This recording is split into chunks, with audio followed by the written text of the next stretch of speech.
Hello and welcome to the European Resilience Initiative Center video podcast. Today, our guest is Oliver Gierlichs. He's a managing director of Bayer, Ukraine, and he's in Kiev now. Thank you for having found time for this interview. Thank you for having me.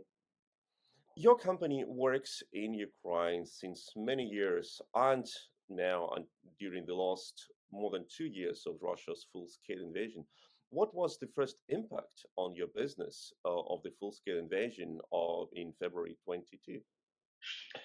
Well, of course, the impact on Bayer was huge, like on every other company. In our case, we immediately changed our focus. Number one was safety and security of our people. That was above everything. In a second priority, we had business continuity. And in a third one, then our donation topics, which we continued to do and which we started very early on.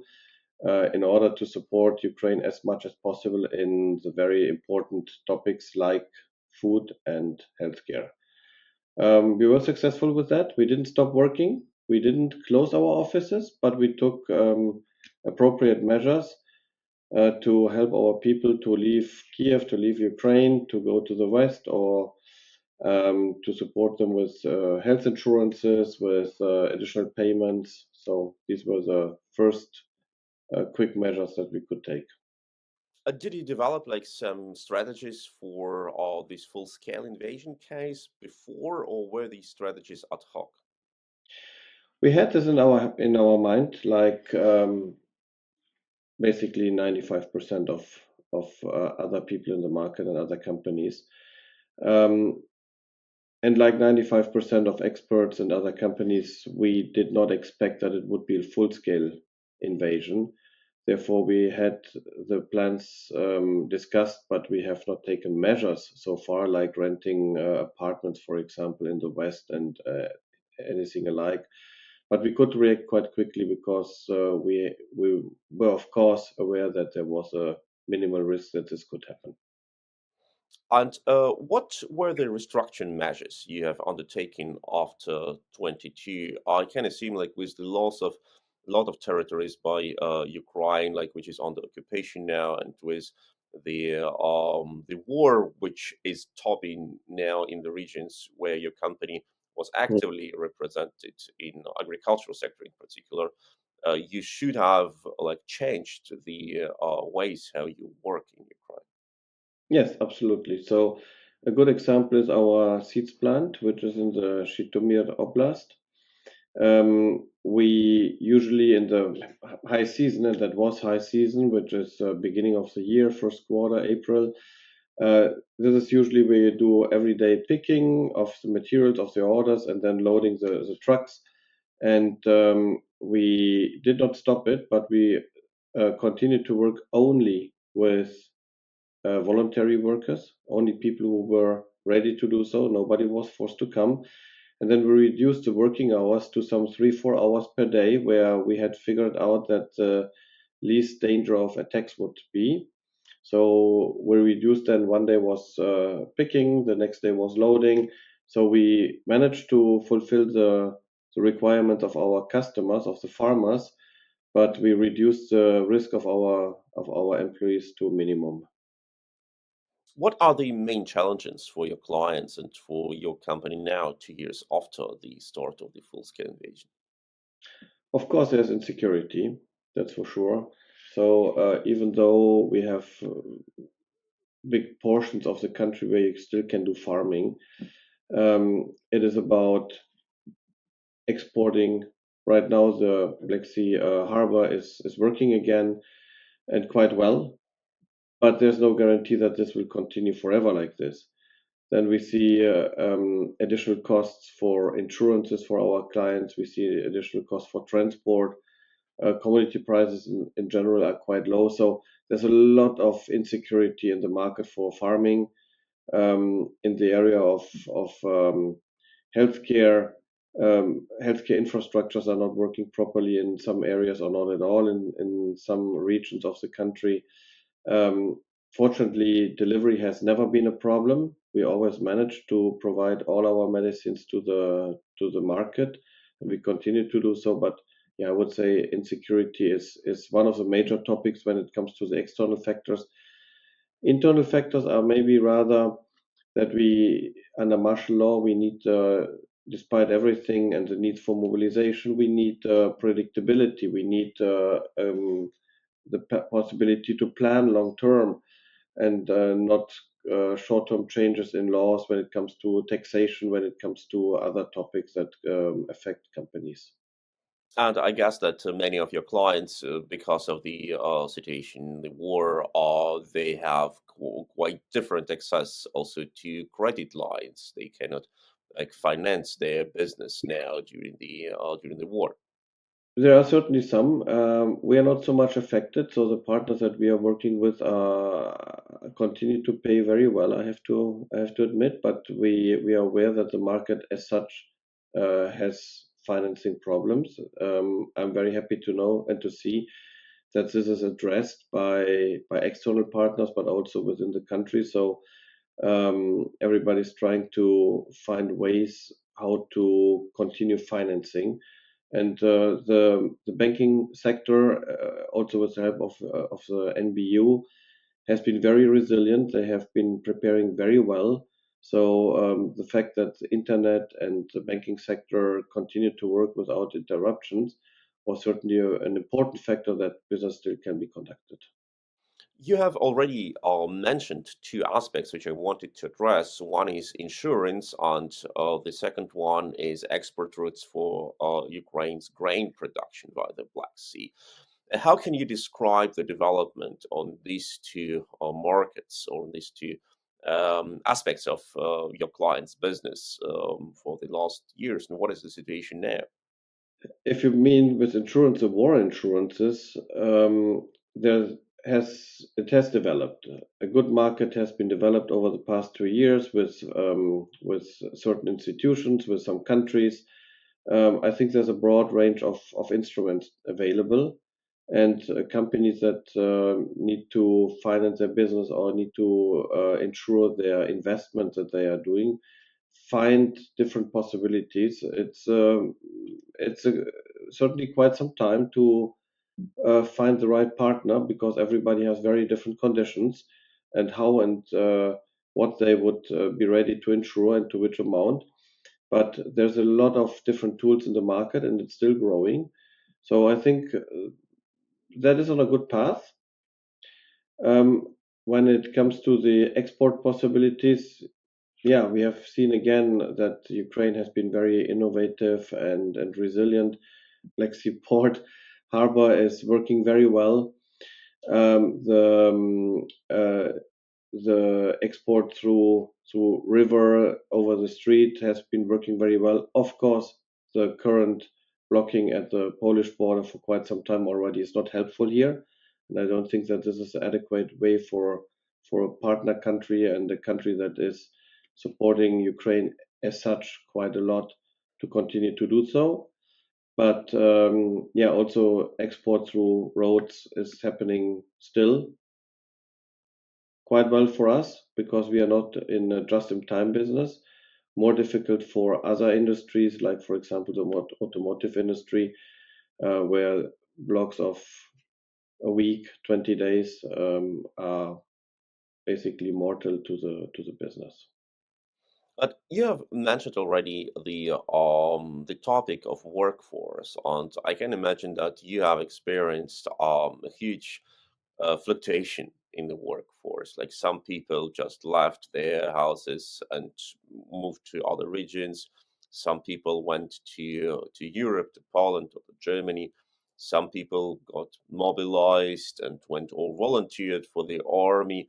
And some people just say, okay, we cannot work in an area where there is a war, and that is absolutely natural. Uh, what is your strategy here? How do you deal with these challenges of workforce character? My answer, the short answer would be walk the talk. Bayer has been saying around the globe that employees are our most important asset, that we have a great workforce, and now is a time to prove that this is right and that Bayer is doing what we are saying. So During the last 2 years, Bayer has done incredible efforts to support and to protect our employees. We have increased significantly the salaries above inflation in every year. We have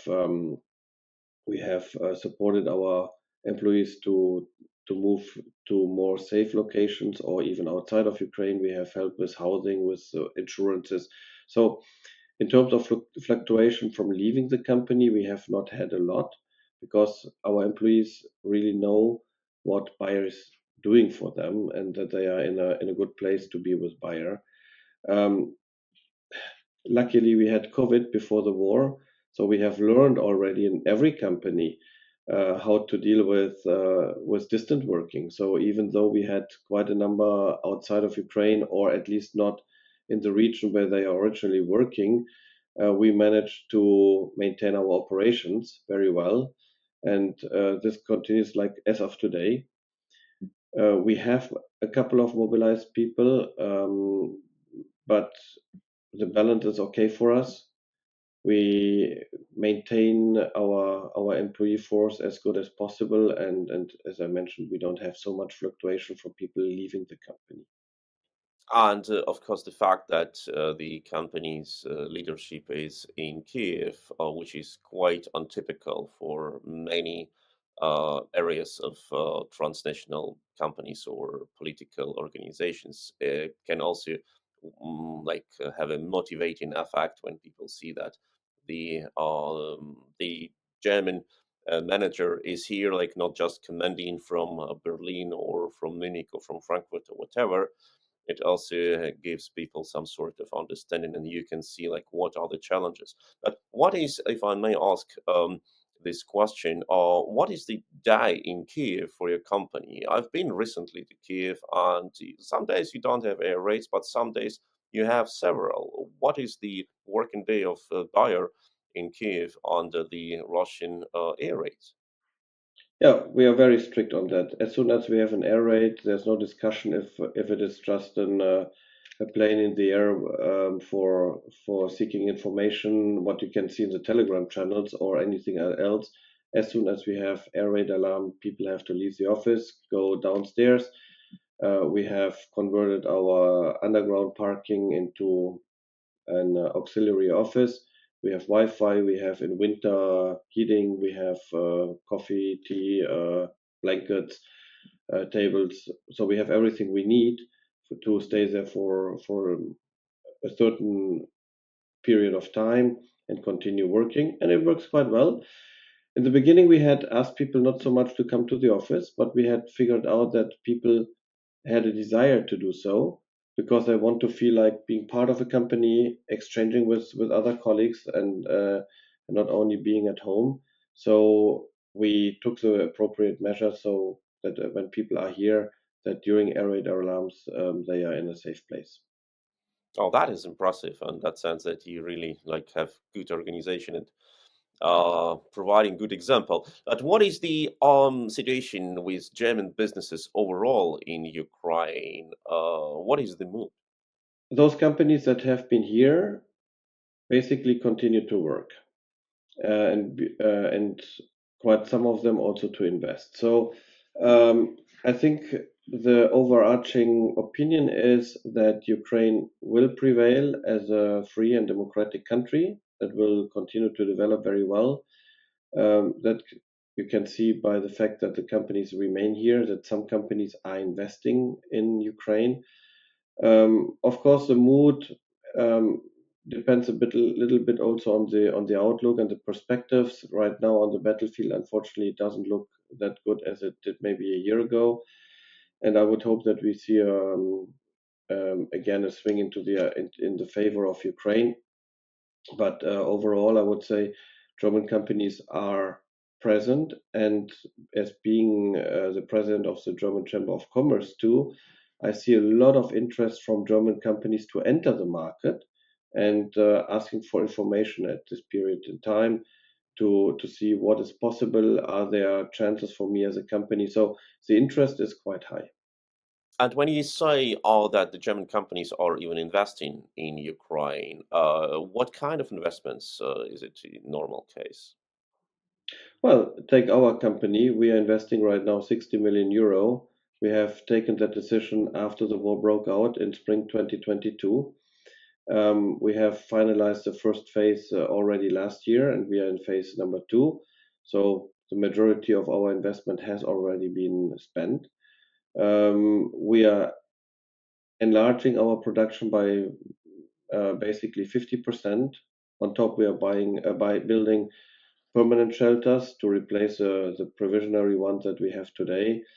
So I think it's a very clear signal that Ukraine is an important market, and it's not only for the needs in Ukraine, but basically the major part is for export. And what, or I understand that it is now too early to speculate what will be after the war, but as any business, you need to have strategies for the time when the war will be over. What will be the role of the German businesses in Ukraine's reconstruction? I think there are multiple opportunities. I mean, we are in the business of healthcare and agro, and agro remains also in future a very important branch for the Ukrainian economy. I'm quite sure that once the war is over and Ukraine will have the opportunity with association agreements with the EU and with other countries, that the agriculture market and the exports will even increase in importance. Take other areas. You see the automotive industry, you see the IT industry. I think the focus is so strong on Ukraine now, and the rest of the world is seeing the capabilities of Ukraine, that this will become also important and increasingly noticed by other countries. So IT industry is a growing sector even during the war. That will certainly go ahead.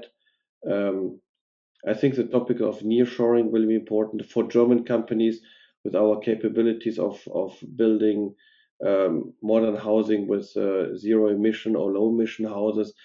Ukraine will definitely, in the reconstruction, become a very, very important market.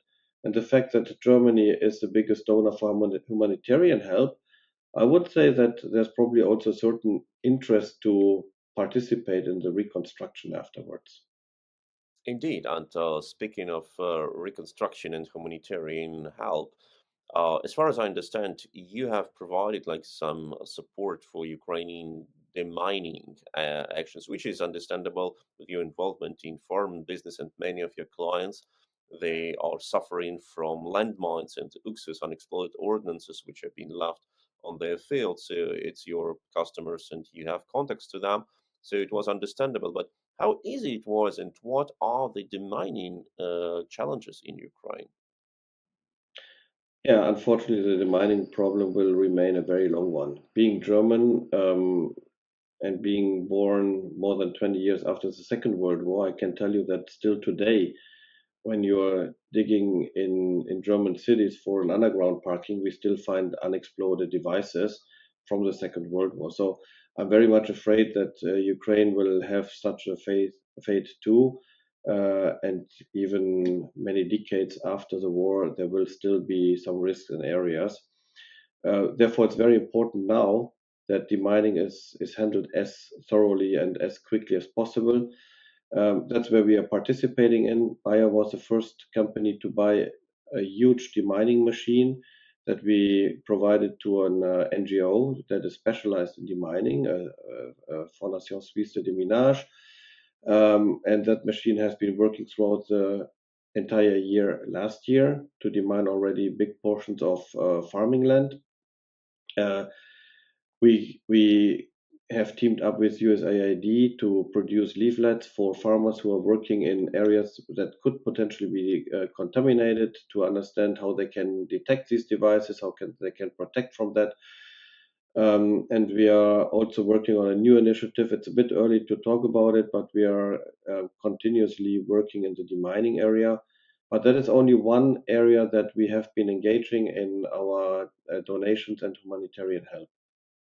That is amazing. And hopefully that more initiatives like that will come. I've talked recently to some deminers who say the demand is immense. And there will be, with more territories liberated and with more people coming back to their houses, the more need will be for demining. I hope that your company can provide help here as well. Thank you so much. It was Oliver Gierlichs, who is our managing director of Bayern Ukraine, who is in Kiev. Respect to that decision to stay in Kiev and to stay with your team and to continue work, bringing German know-how to Ukraine, providing Ukrainian solutions for our European markets. Thank you so much, and thank you for this interview. Thank you very much. And don't forget to like, to share, to subscribe to this channel, and wait for the next interviews.